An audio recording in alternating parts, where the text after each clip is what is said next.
Good afternoon, ladies and gentlemen. My name is Prem Mahadevan, and I research on organized crime and terrorism in South Asia. Over the next 70 minutes or so, we will discuss the relationship between crime and conflict in Pakistan. According to the Global Organized Crime Index, Pakistan is ranked at 47th place. That means it is within the top quarter of countries that are affected by organized crime. However, it is at the bottom of that quarter, which provides grounds for optimism. The OC Index lists criminal actors in the country, including state-embedded actors, transnational smuggling networks, and mafia-style groups that are hierarchical and territorially focused.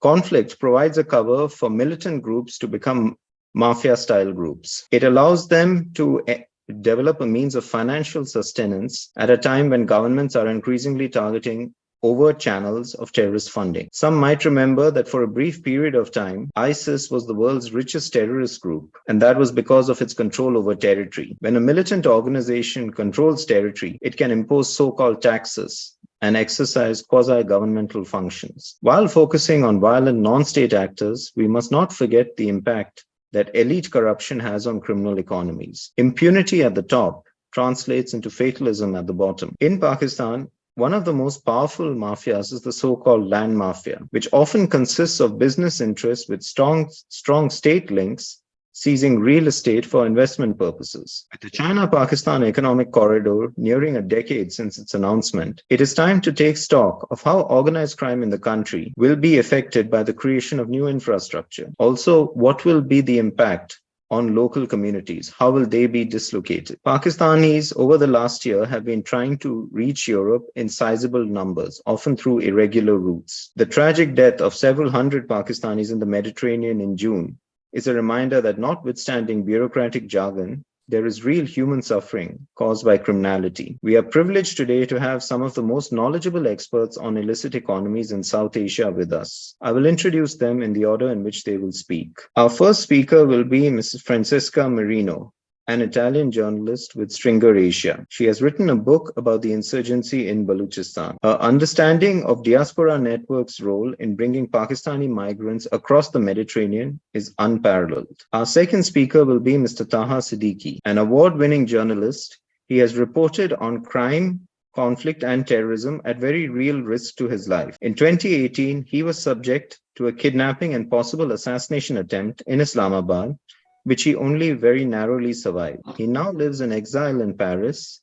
where he is the founder of the Dissident Club, a cultural space dedicated to the dissidents of the world. Our last speaker will be Mr. Junaid Qureshi, the director of the European Foundation for South Asian Studies. We look to him for insights on the broader linkages between crime and terrorism in South Asia. A very warm welcome to you all. My first question is to Ms. Marino. Ma'am, Pakistan and the broader region, the AFPAC region, is part of the drug-producing Golden Crescent. There has been a long simmering insurgency in Baluchistan province in particular, but we know very little about smuggling rackets that occur there. There is a disconnect between the narrative on drug trafficking and on political militancy in Baluchistan. Can you give us an overview of what commodities besides drugs are smuggled through Baluchistan and by whom? Ms. Marino, over to you. So the short answer is, beside drug, the main smuggling goods are fuel and human beings. Short answer. Long answer is giving a bit of context to this. The past 10th of October, the actual caretaker prime minister of Pakistan, Mr. Kakar, who, by the way, is from Balochistan, said that, and this is an admission for the first time, that 27,000 vehicles were going through Balochistan for smuggling fuel from Iran with the help of local officials. Now, the context is that true. There are places along the border where the 80% of people there are just surviving with smuggling because there are no jobs. They have no jobs, they have no future, they have no other ways to survive. But Kakar added that the excuse of no jobs is just an excuse. Now, the gentleman is somebody who said also that during all these years, in Balochistan, only 50 people disappeared instead of the tens of thousands that we know disappear every year.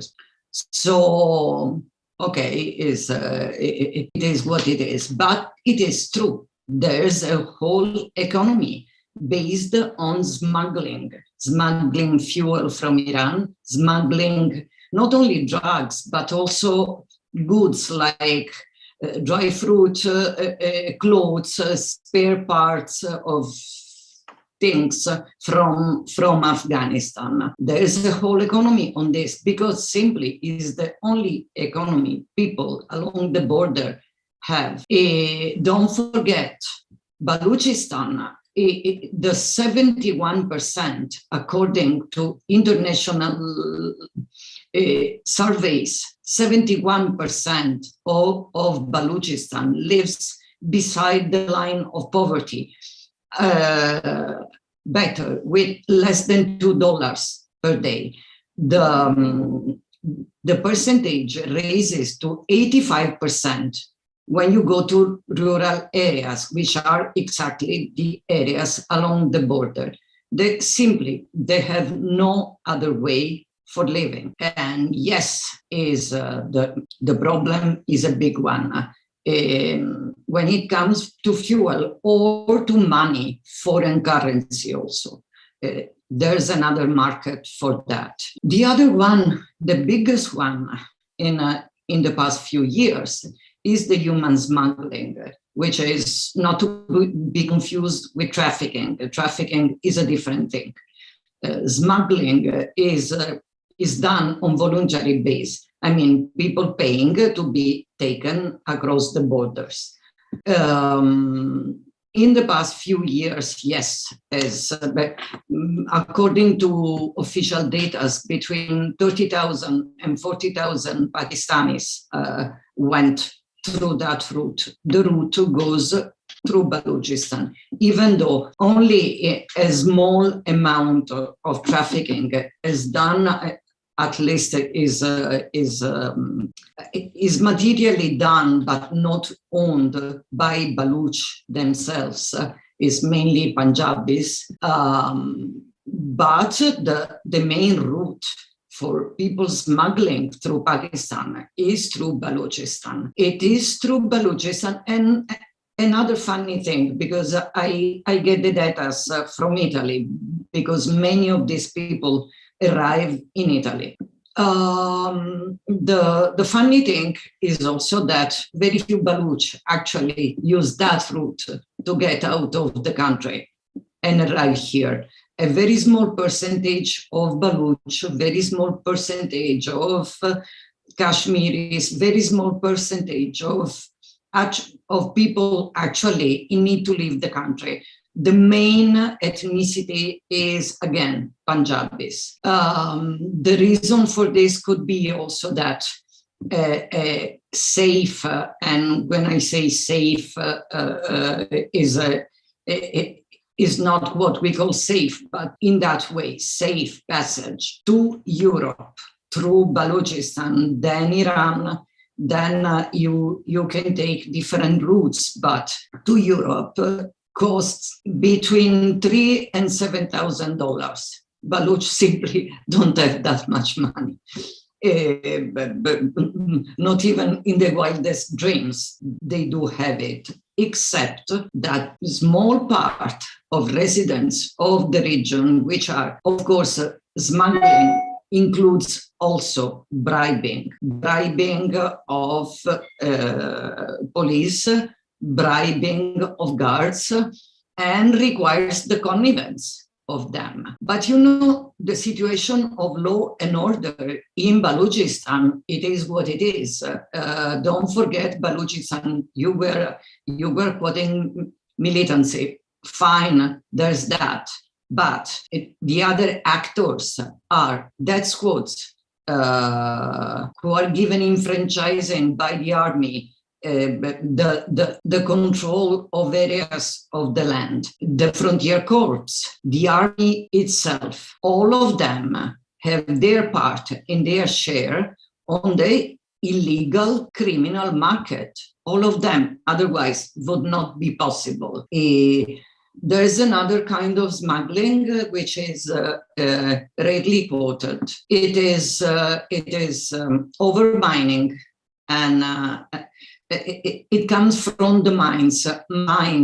Baluch don't get jobs there, and the mines are basically owned by Chinese. Officers, of course, in condition of anonymity, they will tell you they find trucks overloaded, but the records, it is not on records.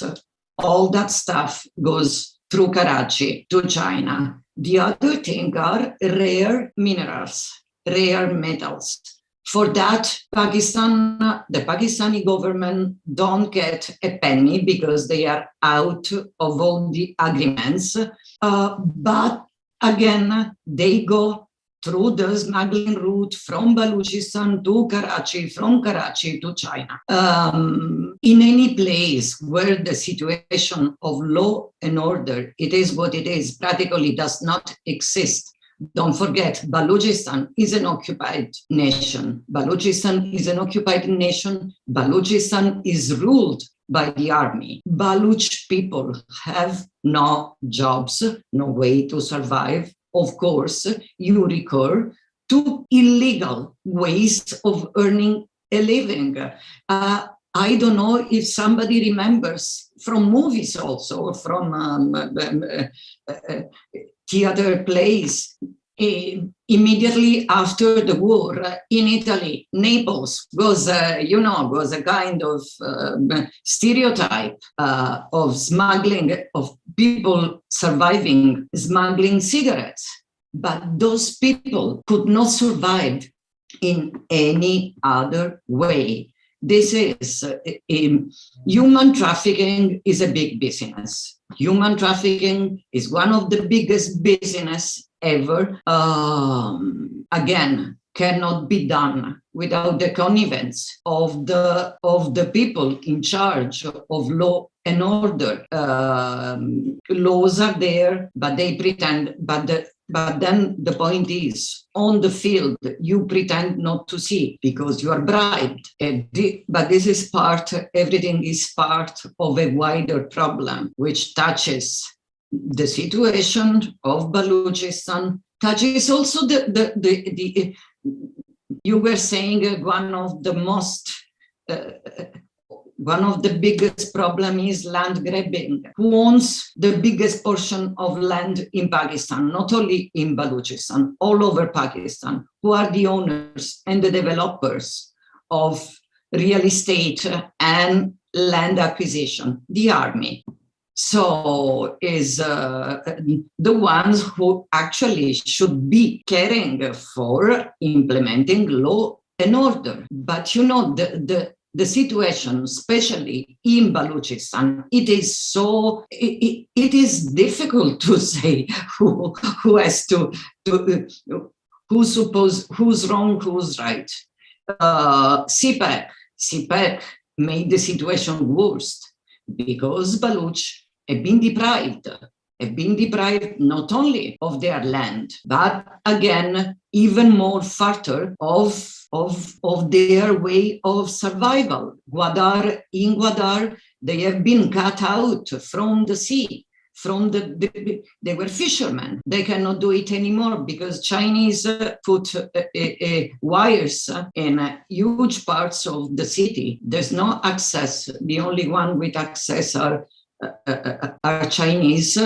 And then, they developed, but they did not develop for Baluch. They developed for Chinese, for rich people, golf clubs, fantastic beaches, and they are trying to sell it as the next Dubai. But it's not Dubai. People are starving. The region is totally neglected and deprived, whatever they say. Oh, by the way, what happened yesterday in Balochistan fell the spare part of a missile test Pakistan did.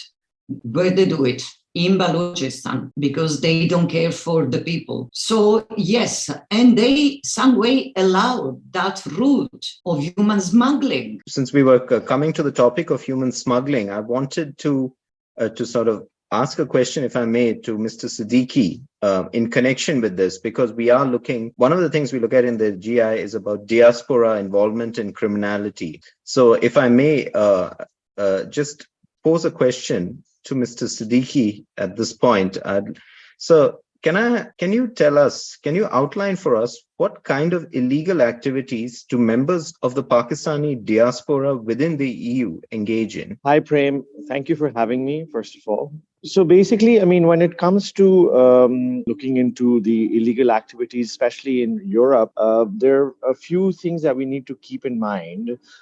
Firstly, is the issue of course, as you were mentioning, and as Marina was mentioning about the human trafficking issue. We have, and we've seen that in recent years, and even there's statistics available which say that the illegal human smuggling coming on from North Africa into Europe, one of the biggest populations of that, or the biggest number of people that are coming in, are Pakistanis that are boarding illegal migrant ships from countries like Libya, and trying to enter Europe. So that's one of the issues. And this human smuggling chain is all the way, of course, not restricted and limited to the Libyan mafia, but also there is involvement of the Pakistani human smugglers and traffickers, with also corruption involved of the government officials, etc. So there is definitely that aspect of human smuggling, and this human smuggling chain that we see all the way from Pakistan into Europe through North Africa, which is basically what the predominant route that the Pakistanis are choosing. And the mafia that are involved in it are not just human smuggling mafia, but there are also the mafia which are involved in this are loan sharks, for example, because some we do know that these people who are coming, they take loans from local loan sharks, who then exploit them for different reasons and for different for their own different advantages. Even when I was in Pakistan, I used to report on this, about how loan sharks were using vulnerable Pakistanis to force them into other sort of criminal activities once they are indebted to them. And there's a lot of militant Islamist groups which are involved in these loan shark practices, which provide these sort of illegal loans for people to then use that money to smuggle themselves into Europe. And it's a large quantity of some which locally people cannot afford to themselves gather. So that's one aspect of illegal activity that we see in Europe, originating from Pakistan. The other activity that we need to also keep in mind and look into is the activity about the issue of money laundering, or rather, I would say it's what is called hawala or hundi in local languages, which basically talks about sending money illegally through Pakistan, from Pakistan, or returning it to Pakistan. Recently only, there was a big gang of Pakistanis that was caught in Paris, that had been sending millions of euros back home through this illegal channel. And the problem with it is that this is not just petty criminals who are using these hawala or hundi networks.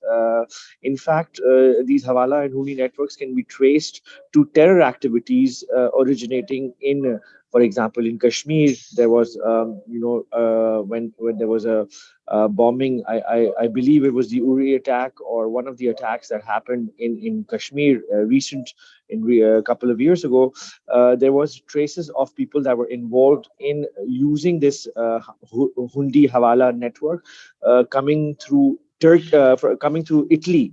So the money was sent to Italy, and then it was received back into Kashmir, and so these Hawala Hundi networks are also quite active, and again are being used not just by the criminal mafia or criminal enterprises which are involved in just drug smuggling or human smuggling, but also militant Islamist activity, which is more alarming because then this network poses these kind of activities pose a great threat to the European soil, to European safety and security when it comes to the issue of countering terrorism. So these are two main aspects, I would say, human smuggling and this sort of inflow and outflow of money that can be linked back to Pakistan when it comes to the criminal activity linked to Europe. Thank you very much, Mr. Siddiqui. That was extremely helpful. And actually, it's a very good lead-in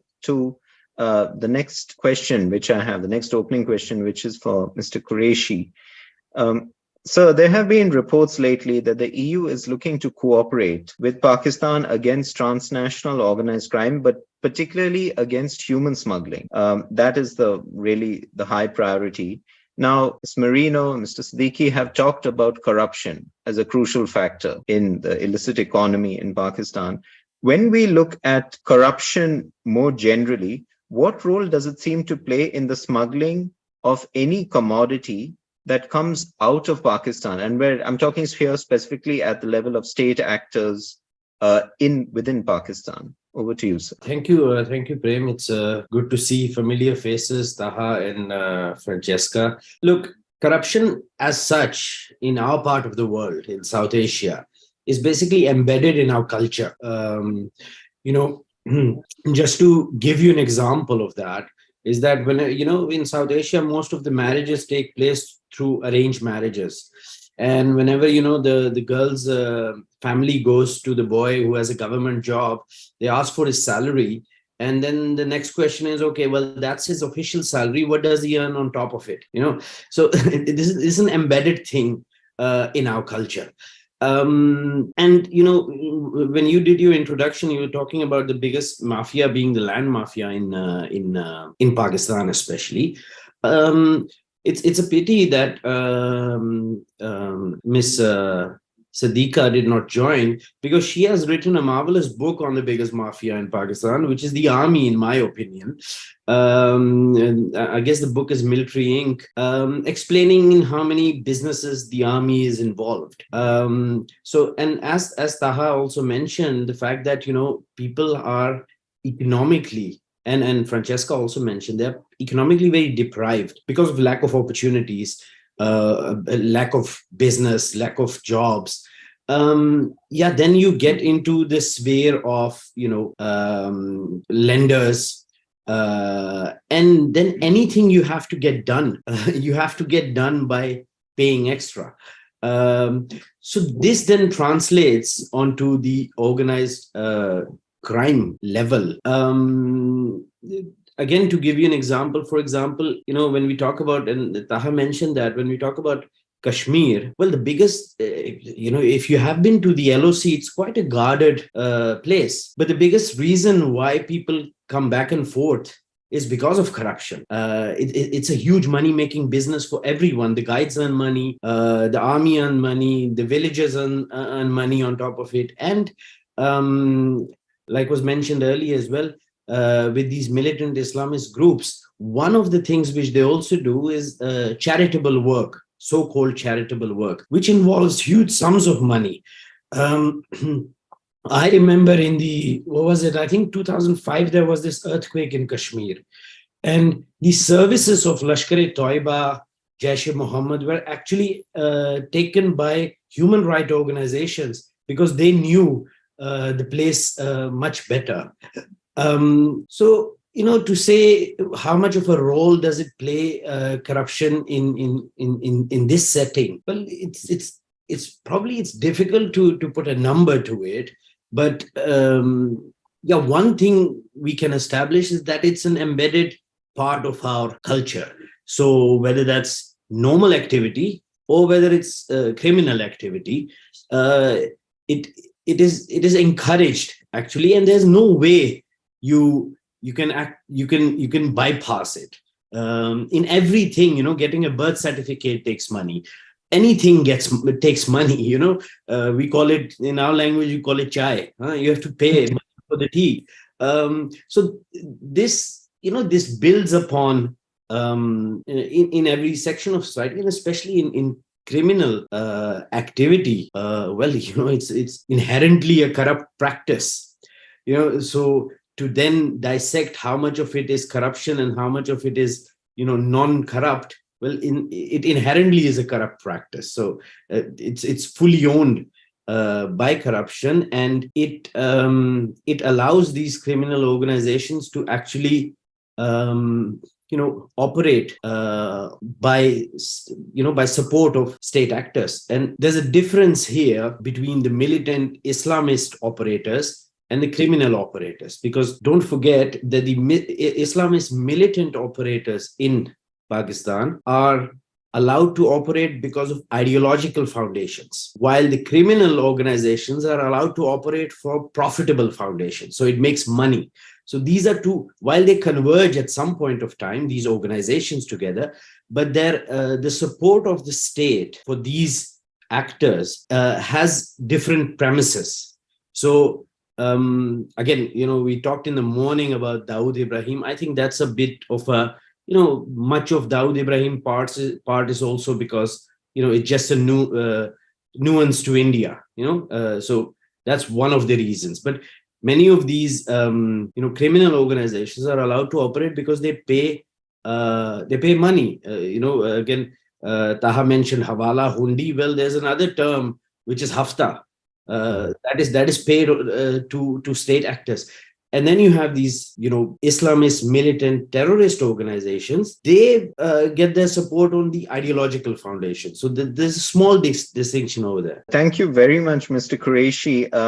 Actually, there's a lot of for us to discuss now, and I'm conscious of the time, so I'd invite the speakers to pose questions to each other, and we would go in the reverse order of the speakers. So all questions will be collected, and then we'll have a first discussion round among the speakers. Thereafter, we would engage with audience questions. If the audience have any questions, please could you enter them in the Q&A box. Beginning with you, sir, Mr. Qureshi, do you have a question for Mr. Siddiqui or Ms. Marino? Yeah, well, I've engaged with both of them, so I know pretty much where they stand. But what is always interesting to hear is, of course, Taha's, extraordinary story of how he fled Pakistan, how he was chased, and how the state, just for the crime of reporting and speaking the truth, how he was, how his life was made miserable, and he was almost kidnapped. But that he has told me, and I've read it many times over.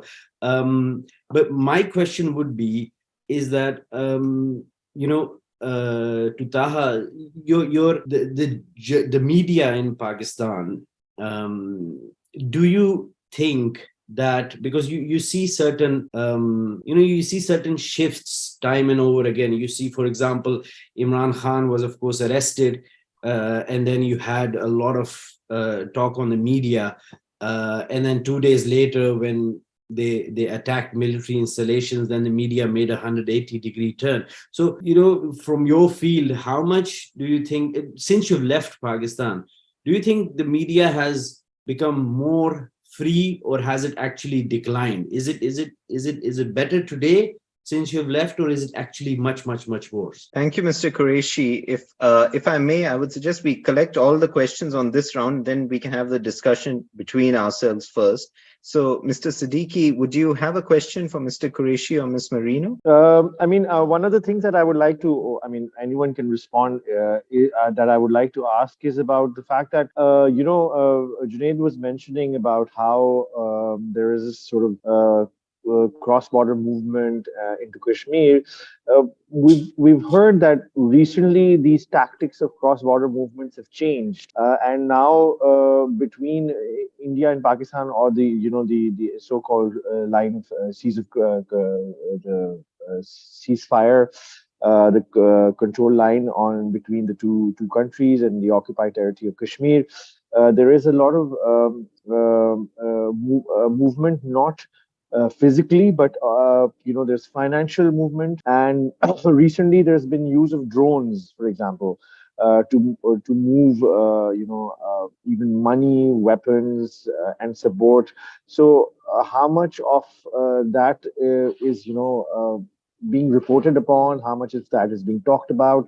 If one of the participants could highlight about the activities of drones. And earlier there was a discussion about Balochistan, and specifically about how Balochistan's sort of economy is involved in drug smuggling or human smuggling.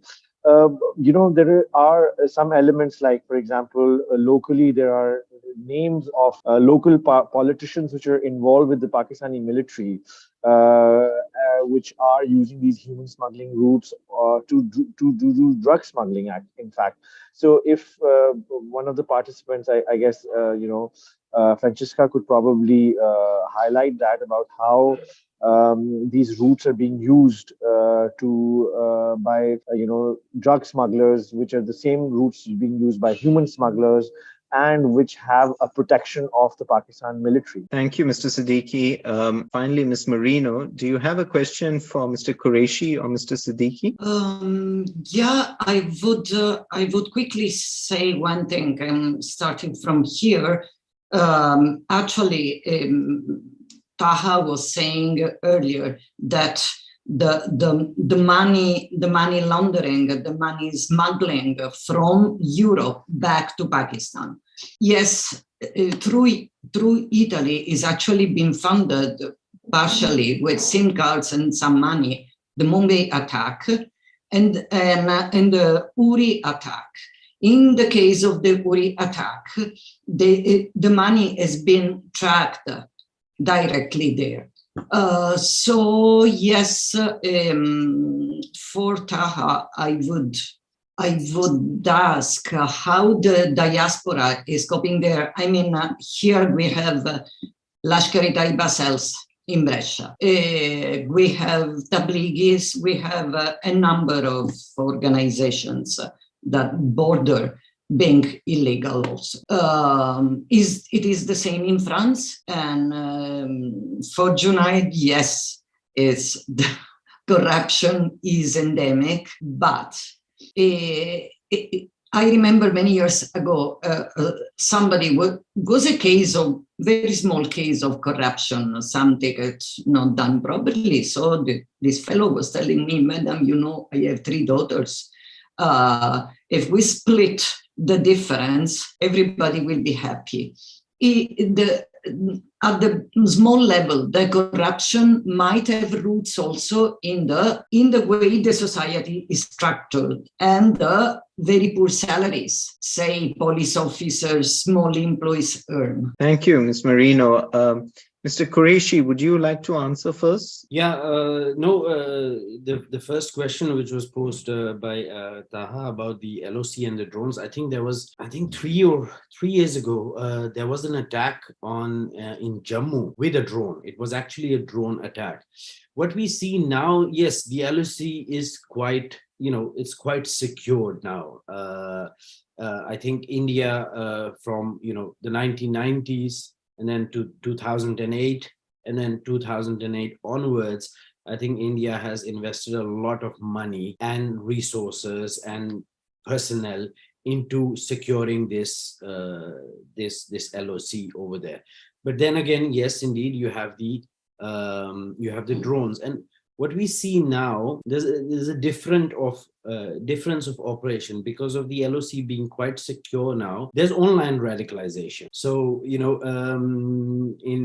for example, in Kashmir, you have people who are online trained, and then they get their weapons from, the criminal scene there.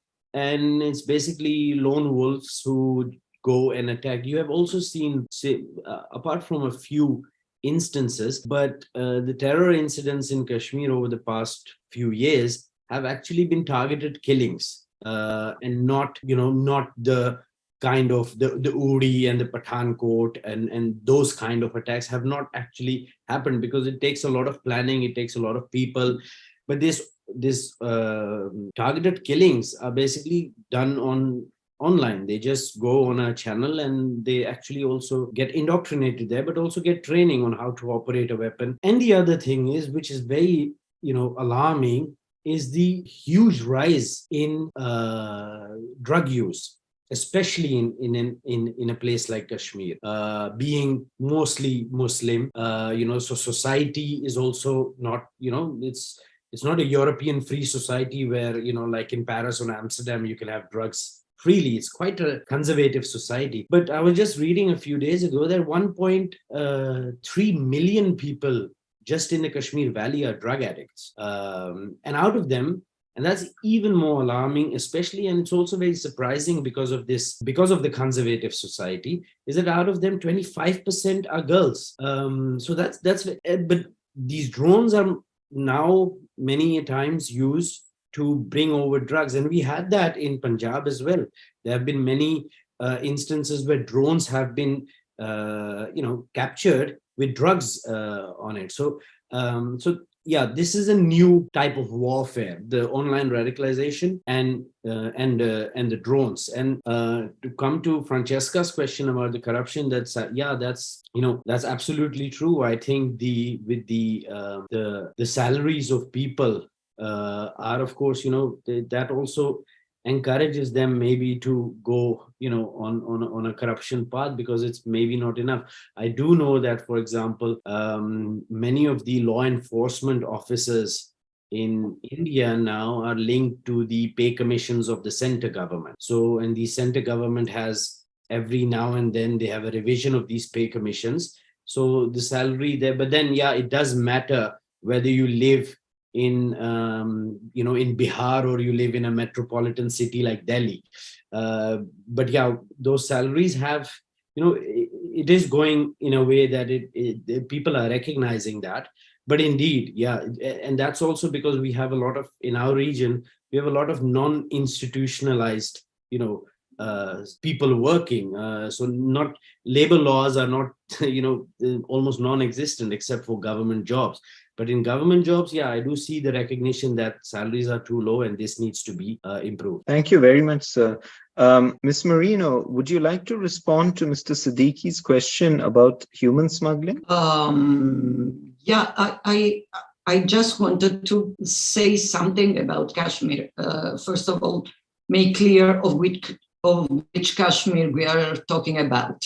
So about Kashmir, Indian Kashmir. So I was there in July. The funny part is there is only one Kashmir. Yes, of course, but it's politically divided. Yes. So we were talking of, and the one who's victim of jihadists is the Indian Kashmir. In the Pakistani part, people are victims not only of jihadi but also of the army and so on. As you were saying, the situation in Indian Kashmir is very much improved, not only because Indians invested in counterterrorism, they actually invested in development. And yes, what you were saying about the radicalization of youth is true, internet. But trust me, what I've seen 2 months ago was a total different place from what we were used to see. And the way to fight extremism and especially people who want to take back a society of 1,000 years, it is not the military deterrence, not so much, but it is development. So said this, I'll go to Balochistan, because basically the problem is the same, development. While India has been developing Kashmir, Balochistan is left in that condition. So human smuggling, yes, it goes through there, like drug smuggling goes through there. law and order agencies say we cannot patrol a border so long, 1,200 kilometers with Iran, with Afghanistan, 900 something with Iran. Yes, it's impossible to patrol. Yes, Iran is trying in their own way, by the way, abusing insistent Balochistan also to stop the smuggling, but it will never stop until the people of the country will be put in condition to earn their living. The Balochistan is rich,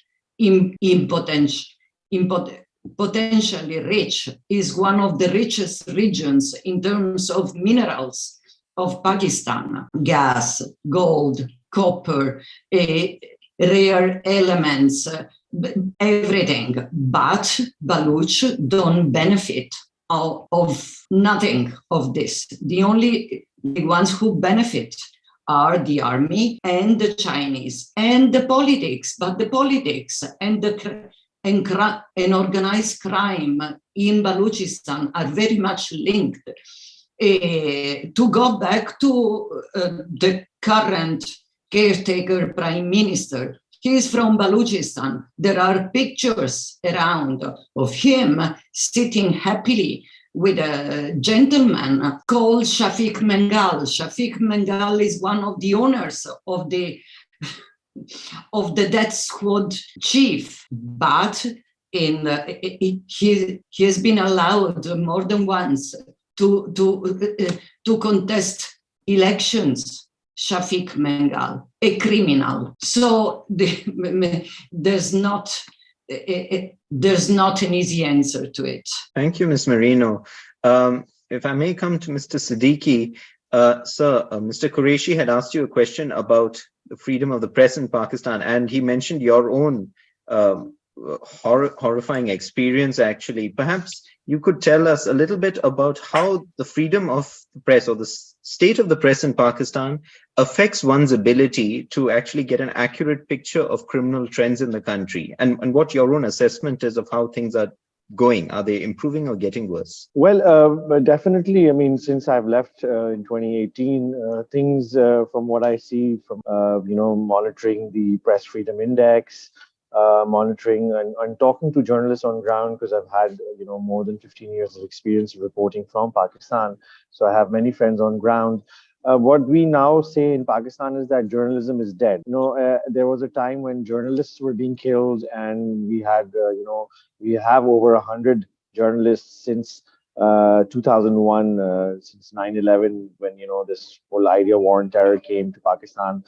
Since then, there's been a documentation of journalists being killed, because since then there's been a spike of journalists being killed, and over 100 journalists have been killed, and none of those cases have been resolved except for one case in which was a case of an American journalist, Daniel Pearl, who was killed in, I believe, in 2002 by Islamist militant terrorists. And the persons that were involved in it recently, they were actually freed by the courts in Karachi. So that was also very alarming to see that the people who were involved in this killing of a journalist and other terror activities and criminal activities were allowed to go free, but then the government intervened and have kept them under some preventive detention.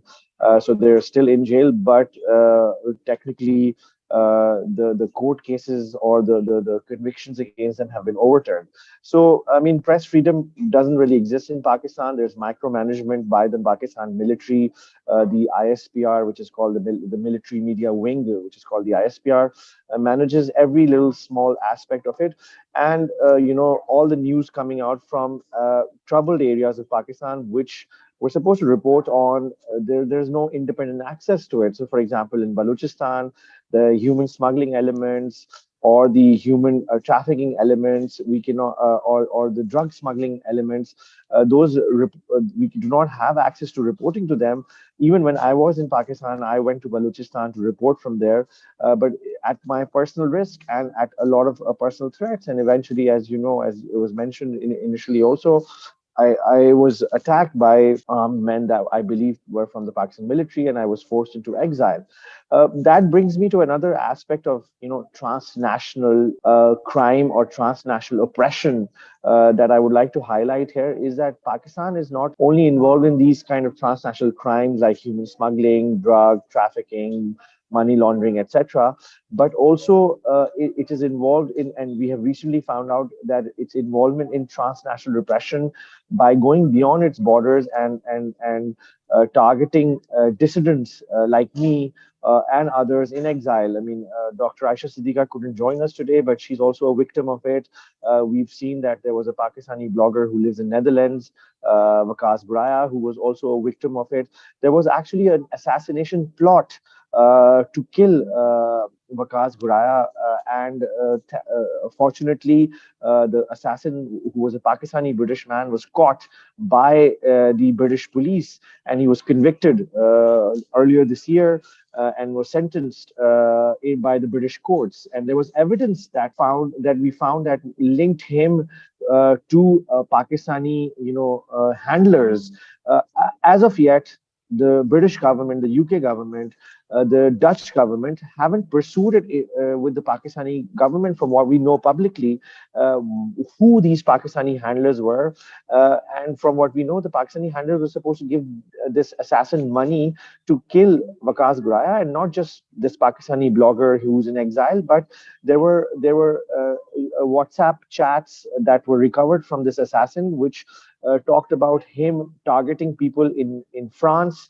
And I've been told by the French intelligence here and by the American intelligence that my name is on a kill list and I could be targeted even in exile. So these criminal syndicates of the Pakistani state are operating on European soil also, and we're seeing an increase of transnational repression beyond the Pakistani borders, and we need to look into it as criminal activity. There are two cases that I would like to mention also at this point in time, which is of Sajid Baloch in Sweden and Karima Baloch in Canada. Those both were from Balochistan, and they were both targeted from what we believe, because they had mysterious deaths, and the police, I think because they were political refugees, the police did not investigate much into their cases, because political refugees do not have much political capital, and so their cases were open and shut very quickly. But from what we understand, they were basically targeted. And Sajid Baloch was someone who had been investigating in Pakistan the drugs and the human smuggling syndicate originating from Balochistan. And there is a person called Imam Bhil, who was named also as one of the drug barons by the Obama drug baron list of 2011 or 12, I believe. His name is Imam Bhil, and you can look it up. And Imam Bhil himself and his children, one of his child is now in the parliament. So he has parliamentary connections. He is also involved in land grabbing in Balochistan with the help of Pakistan military. He's involved in a housing society that he's building with the help of Pakistan military. He's also involved in kicking out people from Gwadar, which is now being occupied by China. So we do know that Imam Bhil is this person who Sajid Baloch was reporting on, and we do believe that it could have been the international drug syndicate that could have targeted Sajid Baloch in Sweden. And when we talk about the previous case that I mentioned about Waqas Buraya, the reason why this assassin was caught was because there was a big heroin smuggling shipment that was caught coming into Netherlands. And from there, the people who were caught in this smuggling were Pakistani, and they started monitoring those Pakistani, network of these drug smugglers. And from that, they found out that there was an assassin that was planning to kill a Pakistani dissident. So all of this is very connected: the drug smuggling, the human smuggling, syndicates, and then transnational repression and crime beyond the Pakistani borders. And its linkages are all linked to the Pakistan military. So that's one thing that we need to highlight when we talk about freedoms that people in exile even enjoy or do not enjoy, actually. Because for me, for example, in Paris, I have to be careful. Many times I have had intimidations, intimidating persons who have called me on the phone or have arrived at my dissident club here at the bar in Paris to intimidate me, and they have linkages to the Pakistan embassy. They see, and then back home also, where my family, my parents, etc., have also been harassed, by intimidated, and been told that they can reach to me in Paris. Also, the Pakistan military officials have invited my so-called invited. I mean, I wouldn't say invited, but forced my parents to come into military safe houses where they have been harassed, where they've been threatened. And so in that sense, we have to mention this, that just because I went into exile doesn't mean that it's completely safe and absolutely safe. So we need to mention this definitely, this aspect. The second question that Francesca had was about the aspect of whether or not there are any sleeper cells in Paris when it comes to these militant terrorist organizations. One of the things that we need to look into it is that and one of the examples of this is that very recently, I think it was last year or a year before that, there was an attack in Paris by a stabbing attack outside the Charlie Hebdo office. Now, the Charlie Hebdo is a satirical magazine which published the cartoons of Muhammad, satire cartoons of Muhammad, and because of that they have been threatened. They have had an attack in 2015, and then recently in 2021, I believe, there was an attack outside the Charlie Hebdo former office of Charlie Hebdo, and two people from the French people were stabbed by a Pakistani man of 25-year-old who had been smuggled into the country and who was radicalized online. So that online radicalization, as Junaid was talking about, he was radicalized online to go after these people. So there's this issue of blasphemy, which Pakistanis are radicalized for, and there's a big diaspora living in Europe, which we've seen in recent past with this case of the Pakistani man in Paris attacking two French citizens over the case of Charlie Hebdo, and avenging some sort of like blasphemy, perceived blasphemy against Muhammad. So we've seen that kind of radicalization is a new kind of criminal or elements that we're seeing that we need to be aware of. Of course, then again, there's the original or the traditionals, or so-called the historical cells of the Jamaat Dawa, Lashkar-e-Taiba, which are involved in money laundering, which are spread across Europe or across the Western Hemisphere, which are involved in this money laundering or hundi hawala business, and then we've seen that there are linkages to Kashmir attack. So of course there are these pockets of communities living in France also, that perhaps can be used for these kind of activities. But recent evidences suggest that not only these militant Islamist activities, but also, on ground, there are these, criminal acts by Pakistani diaspora in attacking the French citizens over perceived blasphemy, which is also an alarming trend. And we should be careful and be watchful about in the future. So these are the two aspects that I would like to highlight when it comes to the questions that were posed to me. Thank you very much, Mr. Siddiqui. And of course, what you said about the transnational repression is terrifying. I mean, your own story is, I would say, the fact that you have persisted in reporting and in telling the truth and in shining light on these kinds of issues is truly commendable, as it is for Ms. Marino and for Dr. Ayesha Siddiqa Agha, who is not able to join us today. We have some questions from the audience, actually. So if I may begin, the first question is actually on Karachi. In the 2000s and the early 2010s, there was a fair amount of violence in Karachi, and there was organized crime and terrorism over there, sort of merging into a rather unpleasant mix. Now, it seems that the situation has stabilized considerably. Has this been because of effective security measures, or are there any other reasons behind the notable decline in violence in Karachi? Would anyone care to answer that? Mr. Siddiqui, yourself? Yes, I could take that question because I'm originally from Karachi and I've reported from the city a lot. In fact, I mean, this is a very pertinent question in the sense that, yes, this is true that since the late 2010s, the kind of violence we saw in Karachi, and I reported on it, investigated, that kind of incidents of violence have considerably gone down. The reason for this is that basically what has happened is in late 2010s, what was happening. First, to give a bit of a context of why there was criminal activity at that time. So this was the time when Musharraf's government had gone out.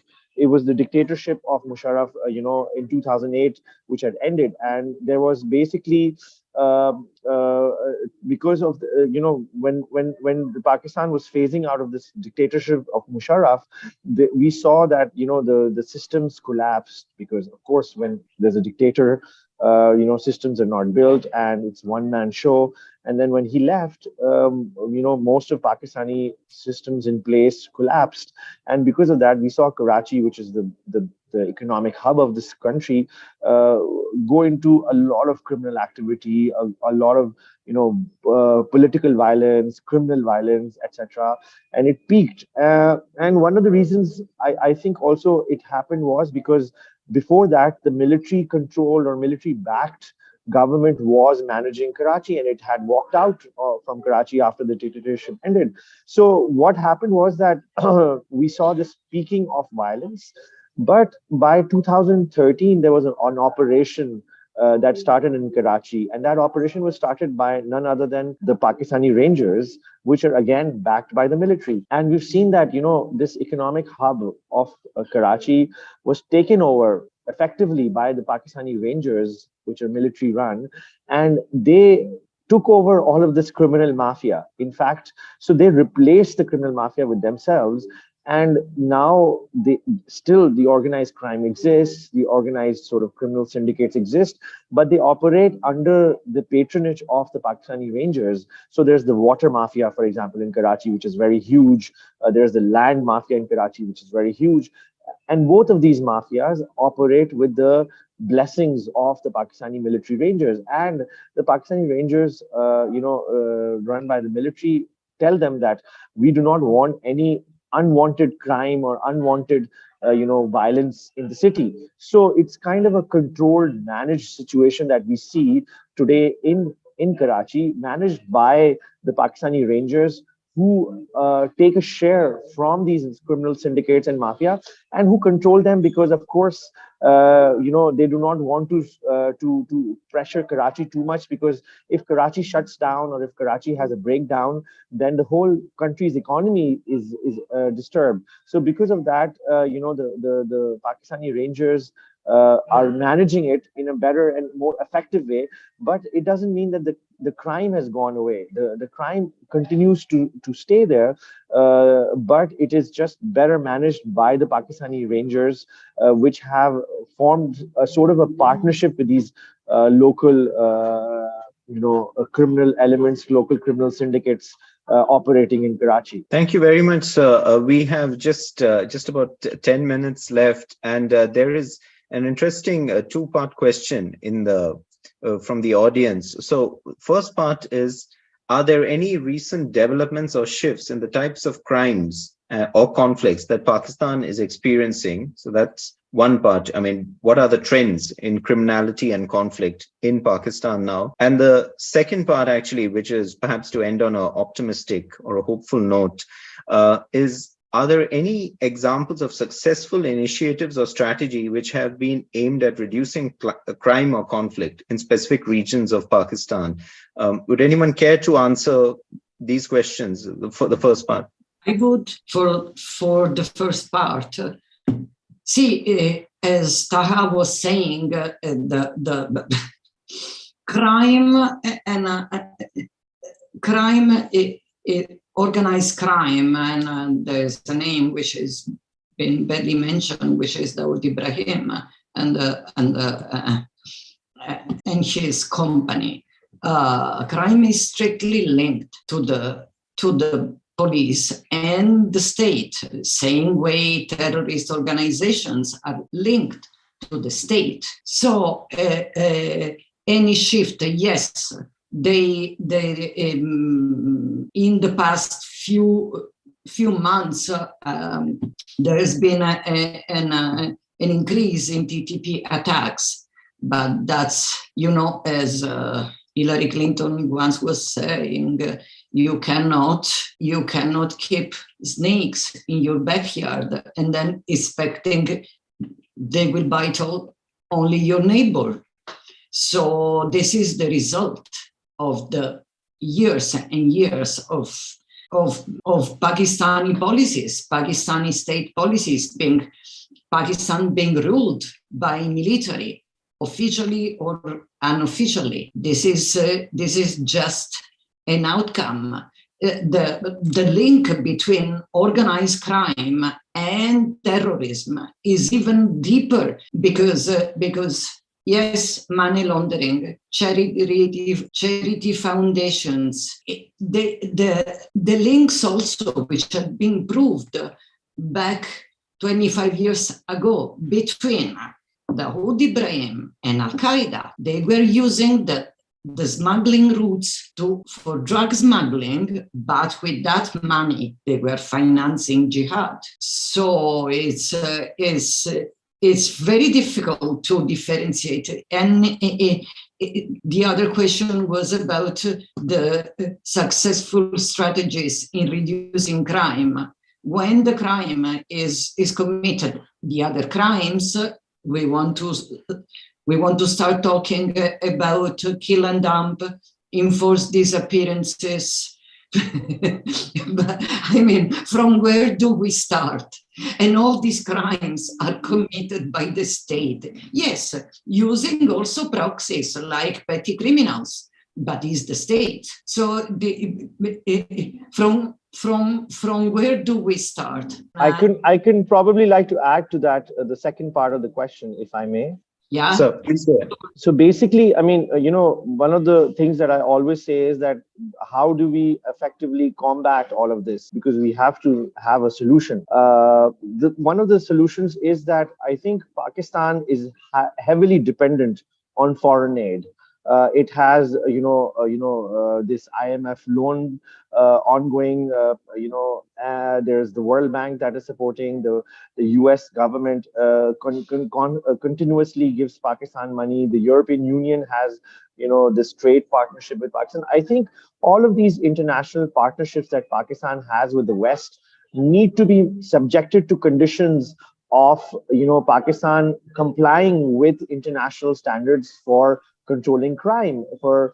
We've seen that, with the Financial Action Task Force, that Pakistan has done some cosmetic steps on paper at least, but we need more investigations by Western partners of Pakistan to look into Pakistan and see where Pakistan is lacking and make them accountable and say that, this aid that you're going to get or this loan that you're going to get will be conditional to you making changes and really ground changes. The second aspect of what I think we need to sort of look into and invest when it comes to Pakistan is the local police. I think the local police, of course, we do know that it's very corrupt or it's very, right now broken. The system is broken. But I think to counter the hegemony of the Pakistan military, to counter the hegemony of, how Pakistan military uses itself as a law enforcing, force in the country, which is not its job. We need to, we need to increase the capacity. We need to build the capacity of the Pakistani police to make them more effective at countering these things. And they have the willpower because, when I talk to the Pakistani police who are still, some of them are friends because I used to be, report on them back in the day. So I still am in touch with them. The civilian setup of the law enforcement in Pakistan, we can still have some hope for it because they do not have any vested interests in these sort of human smuggling, human trafficking, drug smuggling, or any of these kind of money laundering aspects, because they want to, they have a civilian sort of, outlook, and they want to sort of look into ensuring that the civilian setups in the country or the citizens are safe. So I think we need to build the capacity of the Pakistani police and focus on them, and that's what the international partners should do also. That instead of flowing the money towards the military or any of the military government backed governments, or the military controlled departments, we should directly empower the Pakistani police and hope that Pakistani police can deliver. Thank you very much, sir. I've received a prompt that we need to finish in less than 5 minutes. So I would like to ask Mr. Qureshi, do you have any points, sir? Because you turned your camera on, I was wondering if you would like to add any. Yeah, I actually align myself with whatever Francesca and Taha said, especially the fact that, seeing a change, and that is what Francesca actually mentioned. Yeah, well, how do you expect a change when the state is involved itself? And then coming back to this is that what I said in the very beginning is that, of course, the state is involved due to profits, due to money, due to business interests. But to my mind, the Pakistani state is heavily involved because of ideological foundations. The ideological foundation of being a state built on a religion, which also means having an enemy just next door, which is not Muslim, while it's very ironic because there are more Muslims in India than Pakistan.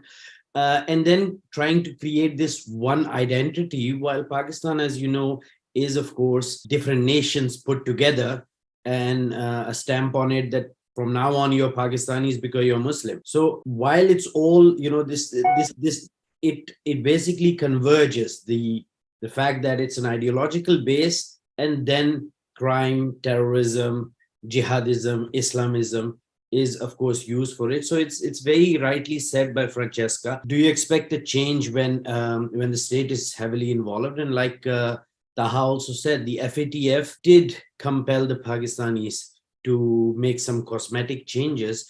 I would say that what the international community should indeed do is to not take the foot off the pedal. This needs to be continually monitored, and indeed putting conditions like the UK is one of the largest donors of Pakistan. Up until 2019, it was in billions.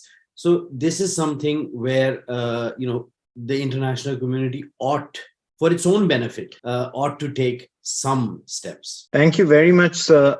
We are actually almost completely out of time now. Are there any final points that anyone would like to say? Because, yes, ma'am, please go ahead. We have just 1 minute. May I?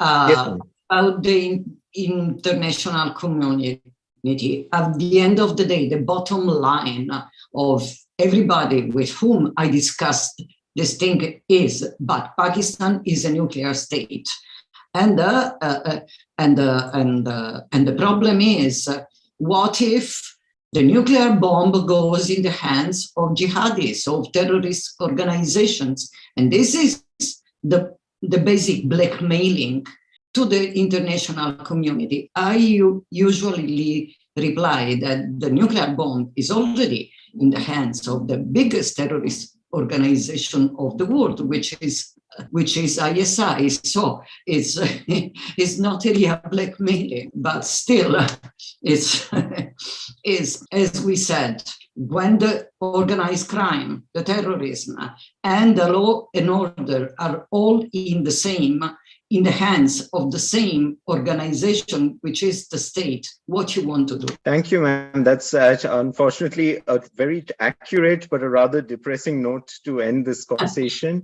I would just like to thank all our distinguished panelists. This has been a fantastic conversation. Thank you so much for your time, and I wish you yourselves and all our audience a very nice day ahead.